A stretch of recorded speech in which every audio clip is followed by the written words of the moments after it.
जय हिंद साथियों। कैसे हैं आप?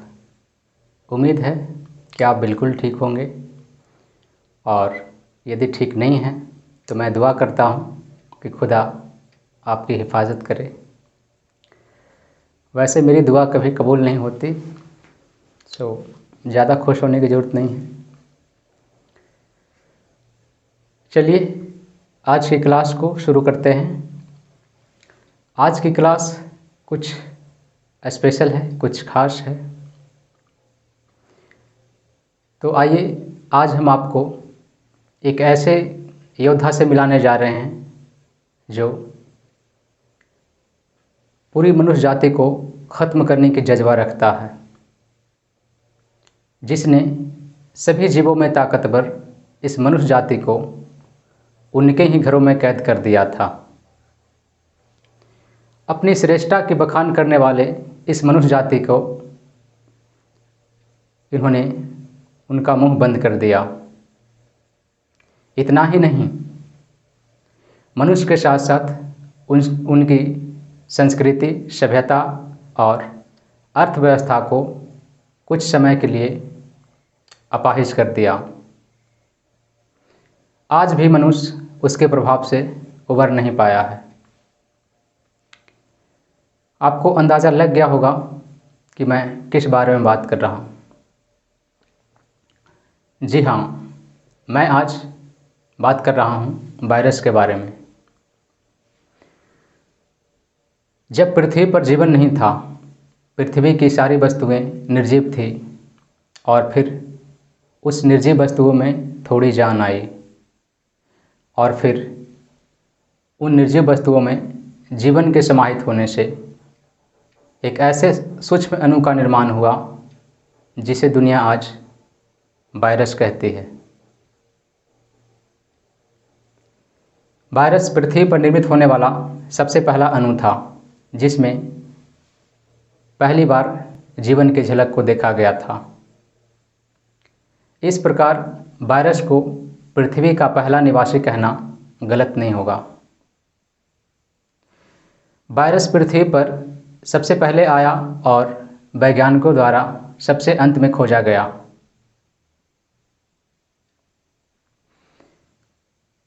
हाल ही में जब कोरोना वायरस का आगमन हुआ मनुष्य समुदाय में, तो मुझे लगा कि शायद वायरस मनुष्य ये कहने की कोशिश कर रहा है कि भूलो मत कि मैं तुम्हारा जन्मदाता हूँ। मेरे होने से पृथ्वी पर जीवन का वजूद है। जब कोई भी जीव दुनिया में नहीं था, तब यह पृथ्वी हमारा हुआ करता था। दूसरी तरफ मनुष्य पूरी पृथ्वी पर अपना अधिकार चाहता है। खैर, यह मनुष्य और वायरस के अस्तित्व की लड़ाई है जो जारी रहेंगे। हम अपनी क्लास शुरू करते हैं। आज इस क्लास में हम लोग जानेंगे वायरस के बारे में कि वायरस की खोज किस प्रकार हुई, किसने किया, वायरस कितने प्रकार के होते हैं, वायरस का आकार कैसा होता है, वो संक्रमित कैसे करता है और अन्य रोचक बातें। तो चलिए शुरू करते हैं। तो आइए वायरस की खोज से शुरुआत करते हैं इस सेशन की। हम लोग सबसे पहले देखेंगे कि वायरस की खोज कैसे हुआ, किसने किया और उसका खोज का जो दौर रहा, जो समय रहा, वो कैसे गुजरा। देखते हैं।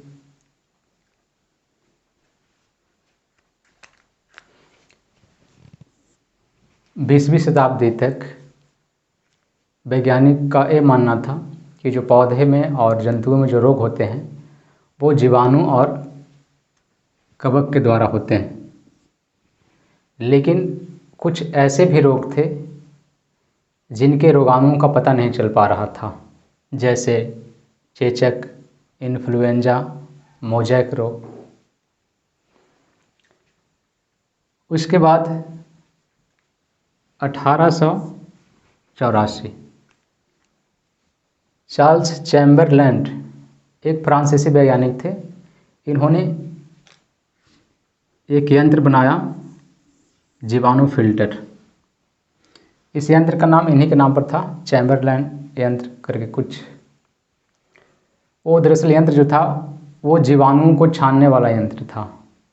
किसी भी घोल से, लिक्विड से जो है जीवाणुओं को छान लिया जाता था उससे। उस यंत्र का जो छिद्र थे वो जीवाणु से भी छोटे थे।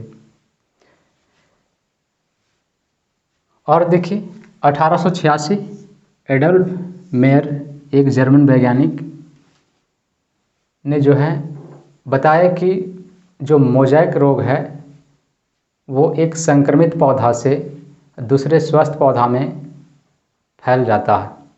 यानी मोज़ेक रोग जो है एक तरह का संक्रामक रोग है जो एक पौधों से दूसरे पौधों में स्थानांतरित होते रहते हैं। 1892 ईस्वी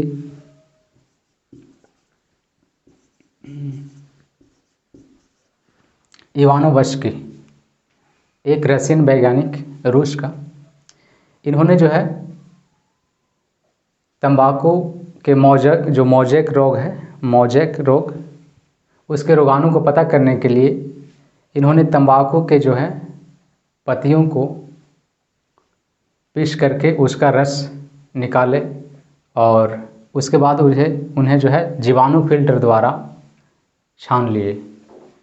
इनको इस बात की उम्मीद थी कि जो इसके रोग हैं, कि जो कारक हैं, रोगाणु जो हैं इसके मोज़ेक रोग का, वो ज़रूर छन जाएंगे, पर ऐसा हुआ नहीं।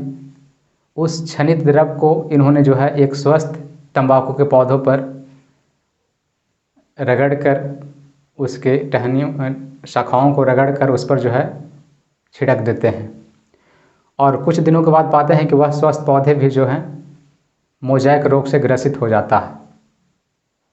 इससे इवानोव्स्की जो हैं यह अंदाज़ा लगाते हैं कि मोज़ेक रोग का जो रोगाणु है वो जीवाणु से भी छोटे हैं।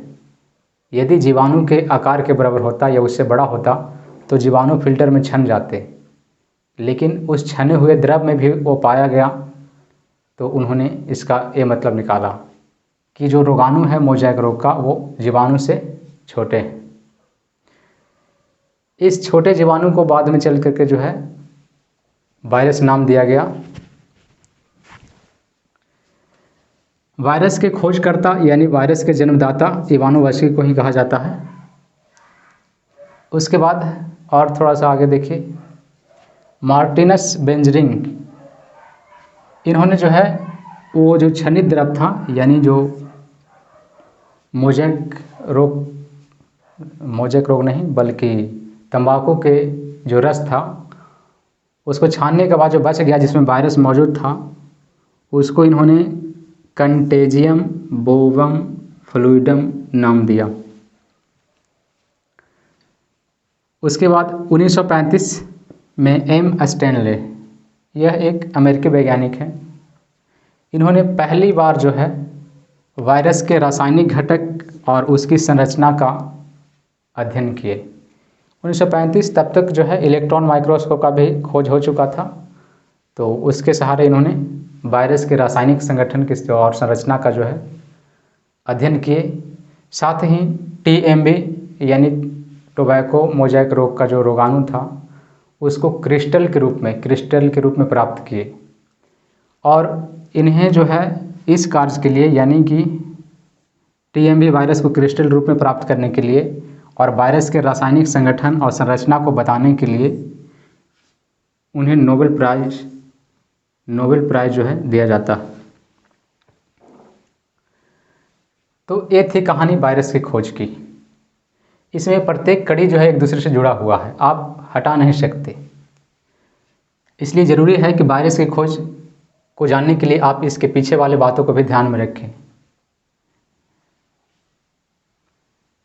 यहाँ पे एग्ज़ाम की दृष्टि से जो क्वेश्चन बनते हैं वो ये है, पहला तो हो जाएगा कि वायरस की खोज किसने की। तो वायरस के खोज का जो श्रेय जाता है वो इवानोव्स्की को जाता है, क्योंकि इन्होंने कहे थे कि ये जो है जीवाणु से छोटे हैं और रोग उत्पन्न करते हैं। बाद में जो ये रोग जो चेचक, इन्फ्लुएंजा और मोज़ेक रोग, जो उस समय पता नहीं चल रहा था कि इसके रोगाणु है क्या आखिर, बाद में जब जीवाणु की खोज हुए, इवानोवस्कु ने कहा कि कुछ ऐसे भी रोगाणु हैं जो जीवाणु से छोटे होते हैं, तो बाद में जिन्हें वायरस भी नाम दिया गया। तो पता चला कि ये वायरस से होने वाले ही रोग थे, चेचक, इन्फ्लुएंजा और मोज़ेक रोग। तो पहला पॉइंट तो आप ये रख सकते हैं, खोजकर्ता। उसके बाद एम स्टेनले, जिन्होंने रासायनिक घटक और उसके जो संरचना का अध्ययन किए थे और पहली बार जो है एक वायरस को क्रिस्टल के रूप में मतलब कि एक बालू के कण के रूप में प्राप्त किए थे। तो ये भी रखा जा सकता है। और आप इसमें से रख सकते हैं जीवाणु फिल्टर का आविष्कार किसने किया, क्योंकि एक बड़ा योगदान निभाया था वायरस के खोज में। अगर जीवाणु फिल्टर नहीं होते तो वायरस की खोज नहीं होता और वैज्ञानिक जो है ये सब रोग को भी जीवाणु से मानते होने वाले रोग या कवक से। तो ये थी खोज की कहानी। तो वायरस के प्रकार में देखते हैं कि वायरस जो है 3 प्रकार के होते हैं। अच्छा, वायरस को 3 प्रकार में बांटा था 1948 में होम्स नामक वैज्ञानिक ने जो है वायरस को 3 भागों में बांट दिए। वह वायरस जो जंतु को शिकार बनाते हैं, यानी जंतु कोशिकाओं को खाते हैं, जंतु वायरस। और वह वायरस जो पादप कोशिकाओं को खाते हैं, पादप वायरस। और कुछ वायरस ऐसे होते हैं जो जीवाणु को खाते हैं, जिन्हें जीवाणु भोजी या बैक्टीरियोफेज कहते हैं। तो वायरस 3 प्रकार के होते हैं, जंतु वायरस, पादप वायरस, जीवाणु भोजी यानी बैक्टीरियोफेज। तो 1948 में होम्स नामक वैज्ञानिक ने जीवाणु को 3 भागों में बांटे हैं। जंतु वायरस में या तो DNA या RNA पाया जाता है, दोनों में से कोई एक पाया जाता है। इसके जो स्टैंड होते हैं DNA या RNA का, वो सिंगल भी होते हैं या डबल स्टैंड हो सकते हैं। सिंगल स्टैंड होने का मतलब हुआ कि इस तरह से जो है ये सिंगल स्टैंड हो गया। डबल स्टैंड होने का मतलब है कि कुछ इस तरह से, ये डबल स्टैंड है, ये सिंगल स्टैंड। जंतु वायरस में सिंगल स्टैंड या डबल स्टैंड दोनों में से कोई एक पाया जा सकता है, DNA का या RNA का। फिर है पादप वायरस, यानी कि पादप वायरस जो है इसमें जो आनुवंशिक पदार्थ है वो है RNA, और ये जो है सिंगल स्टैंड में मौजूद होते हैं, यानी इस रूप में RNA। उसके बाद जीवाणु भोजी यानी बैक्टीरियोफेज, इसमें केवल जो है DNA आनुवंशिक पदार्थ पाया जाता है, और इसमें केवल RNA, और इसमें दोनों में से कोई एक पाए जा सकते हैं। दोनों में से कोई एक कहा नहीं जा सकता DNA या फिर RNA, पर इसमें सिर्फ RNA पादप वायरस में, और इसमें सिर्फ DNA पाए जाते हैं। जीवाणु भोजी का जो DNA होते हैं वो डबल स्टैंड में होते हैं, सिंगल स्टैंड में नहीं, यानी इनके जो DNA है वो डबल स्टैंड में इस रूप में होते हैं, एक स्टैंड ई और एक स्टैंड ई। तो ये 3 तरह के वायरस हैं। इसके बाद हम लोग देखेंगे वायरस जो है वो वायरस जो है वो जंतु और पौधे नहीं, सजीव और निर्जीव दोनों के गुण रखते हैं। तो हम इसके बाद देखेंगे कि कौन कौन से गुण जो है सजीव से मिलते हैं और कौन कौन से गुण वायरस का जो है वो निर्जीव से मिलते हैं।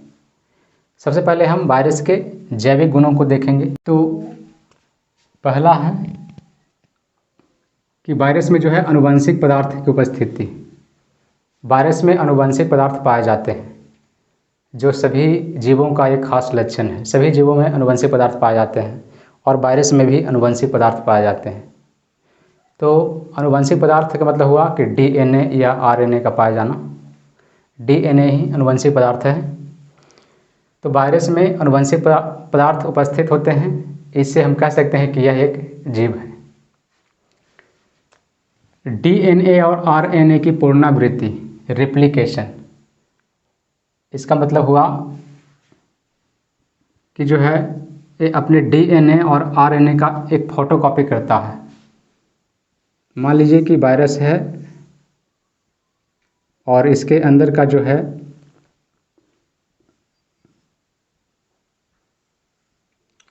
इसके अंदर का जो डीएनए है, इसका रेप्लिकेशन का मतलब हुआ कि इसका 2 गो फोटोकॉपी हो जाता है।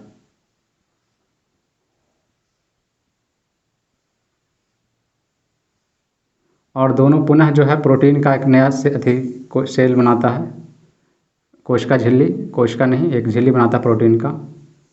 और इस तरह से एक वायरस जो है 2 वायरस बन जाते हैं। तो इसे कहते हैं डीएनए की पुनरावृत्ति, यानी एक डीएनए से 2 डीएनए बन जाना, जो एक सजीव का लक्षण है। तो इससे भी पता चलता है कि वायरस एक सजीव है, डीएनए की पुनरावृत्ति होता है, रेप्लिकेशन होता है उसका। तीसरी घटना है उत्परिवर्तन। वायरस में उत्परिवर्तन की घटना होती है। उत्परिवर्तन का मतलब होता है कि डीएनए के अंदर परिवर्तन हो जाना। डीएनए के अंदर जो जीन होते हैं वो एक क्रम में सजे होते हैं। जब उनके क्रम में बदलाव आता है तो इस घटना को उत्परिवर्तन कहते हैं। और जीवों में होने वाला एक लक्षण है उत्परिवर्तन, जिससे जीवों में अचानक से नए गुण विकसित हो जाते हैं। तो यह उत्परिवर्तन वायरस में भी होता है, इसलिए वायरस को एक जीव माना जाता है। पोषण। वायरस जब कोई सजीव कोशिका में चला जाता है, कोई जिंदा कोशिका में प्रवेश कर जाता है, तो वहाँ पर वह कोशिकाओं को खाने लगता है और उससे अपना वृद्धि करता है और अपनी जनसंख्या को जो है बढ़ाने लगता है। तो इस तरह जो है पोषण की भी क्रिया होती है वायरस में। और पोषण जो है एक तरह का जीवों का लक्षण है, इसलिए हम कह सकते हैं कि वायरस एक जीव है। ताप, आर्द्रता और विकिरण जैसी चीज़ों को भी ये अनुभव करता है वायरस। यानी वायरस जो है ताप के अनुसार, तापमान के अनुसार, आर्द्रता के अनुसार, रेडिएशन जो है विकिरण के अनुसार अपने आकार को बदलता है। और ऐसी घटना को उत्परिवर्तन नहीं, उद्दीपन कहा जाता है। और उद्दीपन जो है जीवों का एक खास लक्षण है, जो जलवायु के अनुसार बदलता है। तो ऐसे ताप और आर्द्रता पर जो है अनुक्रिया व्यक्त करता है वायरस, इसलिए वायरस को एक जीव माना जा सकता है, क्योंकि उद्दीपन जो है जीवों का एक गुण है और उद्दीपन की क्रिया जो है वो वायरस में भी होता है। उसके बाद है द्विगुणन, यानी मल्टीप्लिकेशन। मल्टीप्लिकेशन का मतलब हुआ कि अपनी संख्या को बढ़ाना, दुगना। 1 से 2 हो गया, अब इससे 2 डीएनए बनेंगे और इससे 2 डीएनए बनेंगे। तो इस तरह से मल्टीप्लिकेशन होता है, इससे 2, इससे 2, फिर इससे 2, और इस तरह से बढ़ाना जीवों का मल्टीप्लिकेशन कहलाता है। जो जीवाणु में भी पाए जाते हैं ऐसे, जो हम जिसमें बायोलॉजी में विखंडन कहते हैं, विखंडन जो एक तरह का जनन है। द्विगुणन से जो है अपनी जनसंख्या में वृद्धि करते हैं वायरस, तो ये भी एक सजीव का लक्षण है। तो इतने सारे चीज़ों के कारण जो है वायरस को एक जीव माना जाता है। लेकिन वायरस में कुछ ऐसे भी लक्षण हैं जो उन्हें निर्जीव करार देता है, यानी निर्जीव वाले बहुत सारे लक्षण उसमें हैं। अब हम लोग देखेंगे वह पहलू को जो एक वायरस को एक निर्जीव बनाता है या निर्जीव करार देता है। आइए, ये रहे वायरस के निर्जीव होने के कुछ गुण। सबसे पहले देखेंगे, वायरस में कोशिका नहीं होती। पृथ्वी पर जितने भी जीव हैं सभी जीव जो है कोशिका के बने हैं, और वायरस में कोशिका ही नहीं होती है, इसलिए वायरस को निर्जीव में रखा गया। दूसरा, वायरस क्रिस्टल के रूप में प्राप्त किया जा सकता है।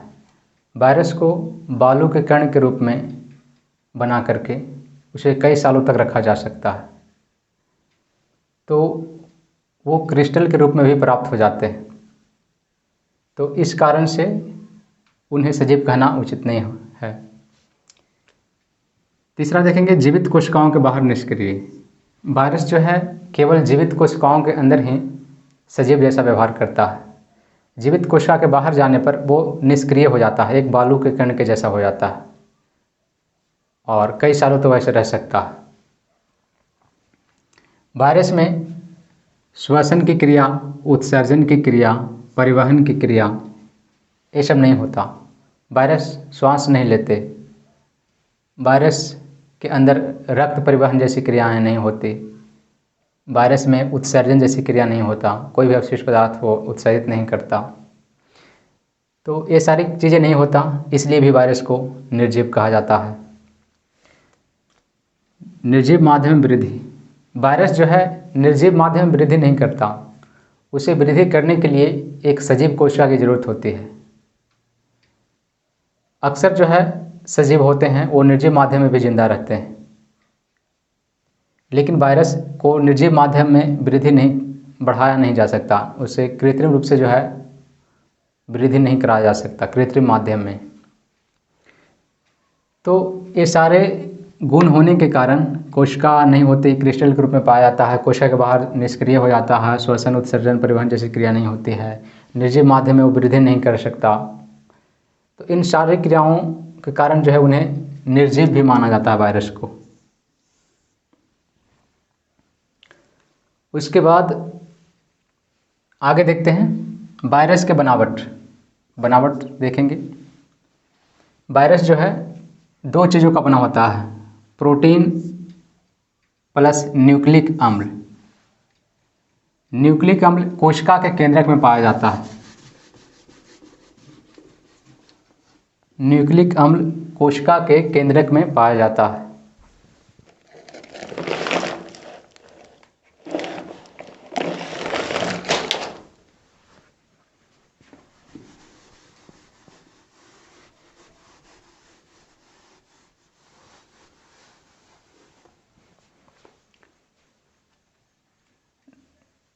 कोशिका के केंद्र में दो प्रकार के न्यूक्लिक अम्ल पाए जाते हैं, एक अम्ल को डीएनए कहते हैं और दूसरे अम्ल को आरएनए कहते हैं। तो वायरस जो है वो प्रोटीन तथा न्यूक्लिक अम्ल यानी डीएनए या फिर आरएनए के बने होते हैं। डीएनए वायरस के केंद्र में होते हैं और इसके चारों पट्टी प्रोटीन का परत होता है, या फिर केंद्रक में आरएनए पाया जाएगा वायरस के और इसके चारों तरफ प्रोटीन का परत होगा। तो इस तरह के बने होते हैं वायरस, प्रोटीन और न्यूक्लिक अम्ल, जहाँ न्यूक्लिक अम्ल में है डीएनए तथा या आरएनए। वायरस अकोशिकीय होते हैं, वायरस अकोशिकीय होते हैं क्योंकि वायरस में कोशिका नहीं होता, केवल प्रोटीन का एक लेयर होता है और अंदर में जो है न्यूक्लिक अम्ल होता है। वायरस का अर्थ विष अणु है। वायरस को विष कहा जाता है, एक प्रकार का जहर, विष अणु।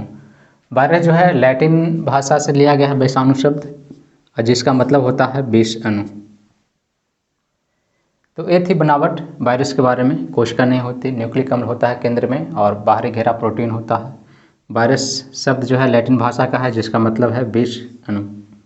चलिए और ज़्यादा नहीं, अब इसके आकार की बात करेंगे कि वायरस का आकार किस तरह का होता है। वायरस का आकार किस तरह का होता है?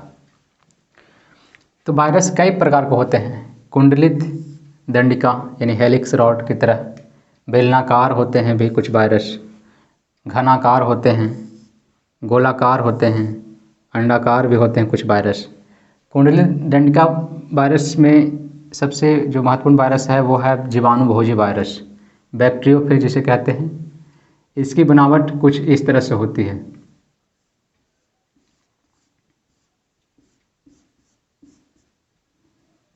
और आपने देखा होगा कुछ इस तरह से इसका पैर होता है।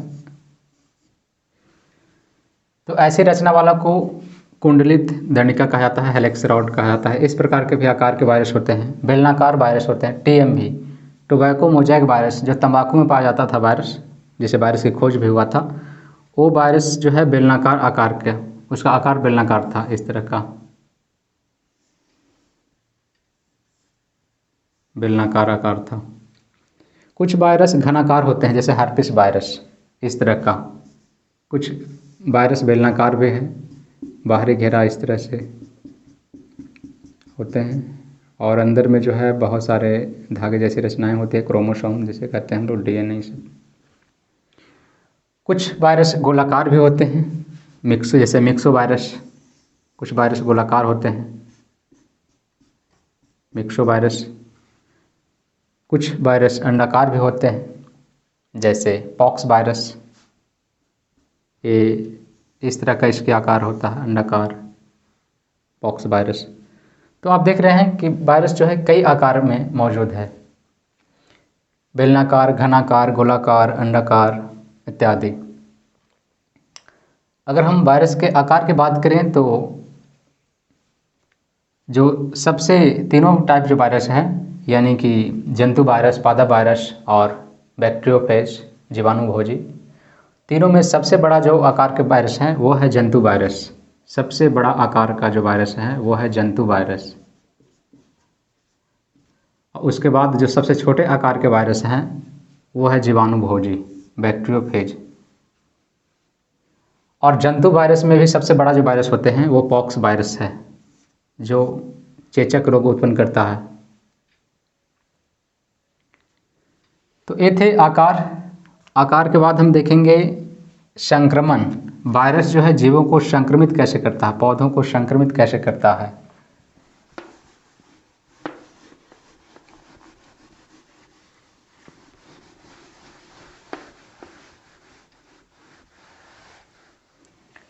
तो वायरस की भी आपने बनावट देखा कि वायरस का जो बाहरी घेरा है वो प्रोटीन का घेरा है, और अंदर में उसका डीएनए रहता है, न्यूक्लिक अम्ल। तो बाहरी घेरा जो प्रोटीन का घेरा होता है वो हानिकारक नहीं होता वायरस का। प्रोटीन का जो आवरण होते हैं वो हानिकारक नहीं होते। हानिकारक होते हैं उसका अंदर का जो भाग है, डीएनए या आरएनए, वो रचना हानिकारक होता है। तो जैसे ही जब किसी कोशिका के करीब वायरस पहुंचता है तो उसका जो बाहरी लेयर है प्रोटीन का, वो एक जीवित कोशिका से चिपक जाता है। मान लीजिए जीवित कोशिका है और ये वायरस है, तो वायरस का जो प्रोटीन आवरण है वो चिपकने का काम करता है। किसी भी जीवित कोशिका में वायरस चिपक जाता है प्रोटीन की सहायता से।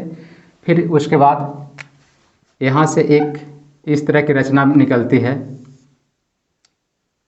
नुकीला जैसी रचना, जिससे डीएनए जो है इसका इस जीवित कोशिका में चला जाता है।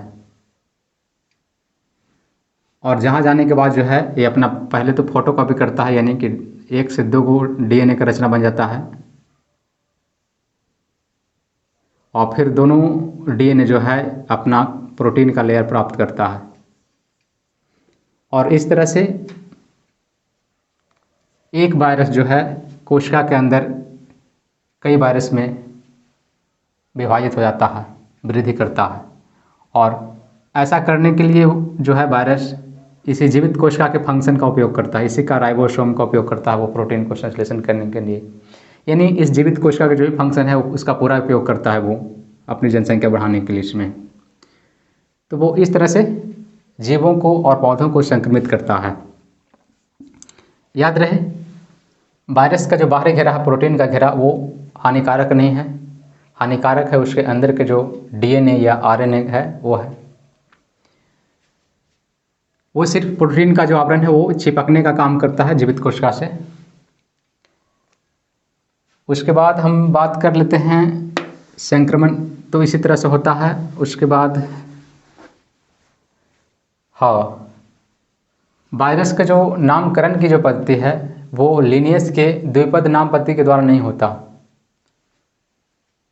इसके लिए 1968 में एक नया पद्धति बनाया गया है वायरस के नामकरण के लिए। 1968 में एक नया पद्धति।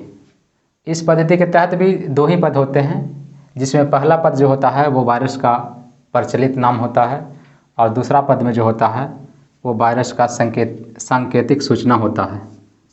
2 पदों में लिखा जाता है, इसमें सांकेतिक नाम, प्रचलित नाम। पहला में जो है प्रचलित नाम होता है, और जो दूसरा पद में लिखा जाता है उसमें सांकेतिक सूचना, सूचना रहता है। तो वायरस का नामकरण लिनियस के द्विपद नाम पद्धति के तहत नहीं किया जाता। इसके लिए एक अलग प्रणाली 1968 में विकसित किया गया है, जिसके तहत नाम दो ही पद में लिखे जाते हैं, पर उसका मतलब अलग होता है। पहला नाम का मतलब है प्रचलित नाम होना, दूसरा का मतलब है उसका सांकेतिक सूचना का मतलब हुआ कि वो रियली में किस टाइप का है, उसका गुण क्या है, वो बताता है। तो वायरस की क्लास में इतना ही। उम्मीद है आपको पसंद आया होगा हमारा ये क्लास। हमने लगभग वो सारी बातें बताने की कोशिश किया जो आपको जानना चाहिए वायरस के बारे में। इस टॉपिक से जुड़े जो भी ऑब्जेक्टिव क्वेश्चन होंगे वो आपको PDF के रूप में मिलेंगे। टेलीग्राम पे आपको उसका लिंक मिल जाएगा आपको। वैसे अभी थोड़ा प्रॉब्लम चल रहा है, टेलीग्राम को सही से नहीं अथी कर पाए हैं PDF को, तो शायद अभी उसका अथी नहीं खुल पाएगा, लेकिन जल्द ही उसे ठीक कर दिया जाएगा। तब आप इसका PDF अपलोड कर लीजिएगा वहाँ से, टेलीग्राम से। तो ठीक है, जय हिंद।